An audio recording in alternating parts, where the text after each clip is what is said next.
Hello guys, তো অনেক দিন পর তোমাদের সঙ্গে শর্ট ভিডিও শেয়ার করতে চলেছি, কারণ একদমই কাজের ফাঁকে এখন আর টাইম পাই না সত্যি বলতে। তো যাই হোক, কাজ ফাজ এখন শেষ হয়ে গেছে।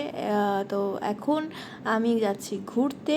আর সেটা যাচ্ছি হচ্ছে কোথায় বলো তো, গেস করো তো। অলরেডি কিন্তু চলে এসেছি এয়ারপোর্টে। তো আমি, দিদিভাই, মামাই তিনজনে মিলেই যাচ্ছি। আর এই ঘোরাটা কিন্তু আমার হঠাৎ করেই একদম বলতে পারো যে প্ল্যানিং হয়েছে। তো আমরা যাচ্ছি হচ্ছে ব্যাঙ্গালোরে। হ্যাঁ, তো আর এই যাওয়াটা কিন্তু একদমই সাডেন হয়েছে। জাস্ট 2 সপ্তাহের মধ্যেই আমি টিকিটটা কাটিয়েছি।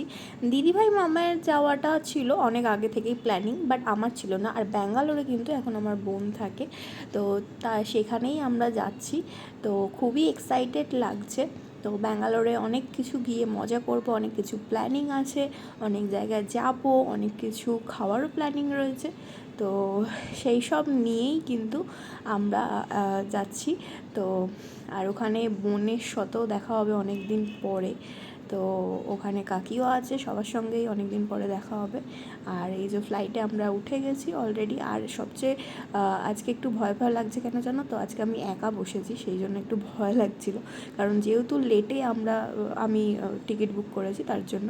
তো আমরা ব্যাঙ্গালোরে কিন্তু পৌঁছেও গেছি। আর দেখো কি সুন্দর! আর এই সত্যি বলতে এয়ারপোর্টটা এতটাই সুন্দর করে সাজানো এই ব্যাঙ্গালোরে, যে যারা গেছে কিন্তু তারাই একমাত্র জানে। দারুণ লাগছিল, মনে হচ্ছিল কোনো আমরা বিদেশে চলে এসেছি। তো যাই হোক, আমাদের লাগেজ নেওয়ার জন্য এখানটা দাঁড়িয়েছিলাম। আর লাগেজ কিন্তু বেশিক্ষণ আমাদের ওয়েট করায়নি, খুব তাড়াতাড়ি কিন্তু আমরা লাগেজ পেয়েও গেছিলাম। আর এখানে কিন্তু আমাদের প্রতীক আনতেও চলে এসেছিলো। আর এই যে আমাদের ঘুরিয়ে ঘুরিয়ে দেখাচ্ছিল ব্যাঙ্গালোর এয়ারপোর্টটা, আর যেটা তো প্রচণ্ড বড় এয়ারপোর্ট একটা, তোমরাও জানো। তো যাই হোক, যেটুকু পেরেছি তোমাদের সঙ্গে শেয়ার করছি। আর নেক্সট ভিডিও আসছে, প্রচুর ব্যাঙ্গালোরের ভিডিও আসছে, তোমরাও দেখতে থাকো। আর চারদিকটা এতটাই সুন্দর করে সাজানো যে তোমাদের সঙ্গেও শেয়ার না করলে পারছি না, তোমরাও দেখো।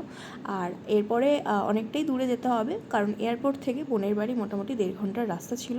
তার জন্য কিন্তু আমাদের একটু টাইম নিয়েই যেতে হবে। আর আমাদের ফ্লাইট কিন্তু রিচ করেছিল 7:30টার সময়। আর বাড়ি ঢুকতে ঢুকতে ওই জ্যাম, জানো তো ব্যাঙ্গালোরের জ্যাম প্রচণ্ড রকমভাবে থাকে। তো তার জন্য বাড়ি ঢুকতে ঢুকতে ওই 10টা নাগাদ বেজে গেছিলো।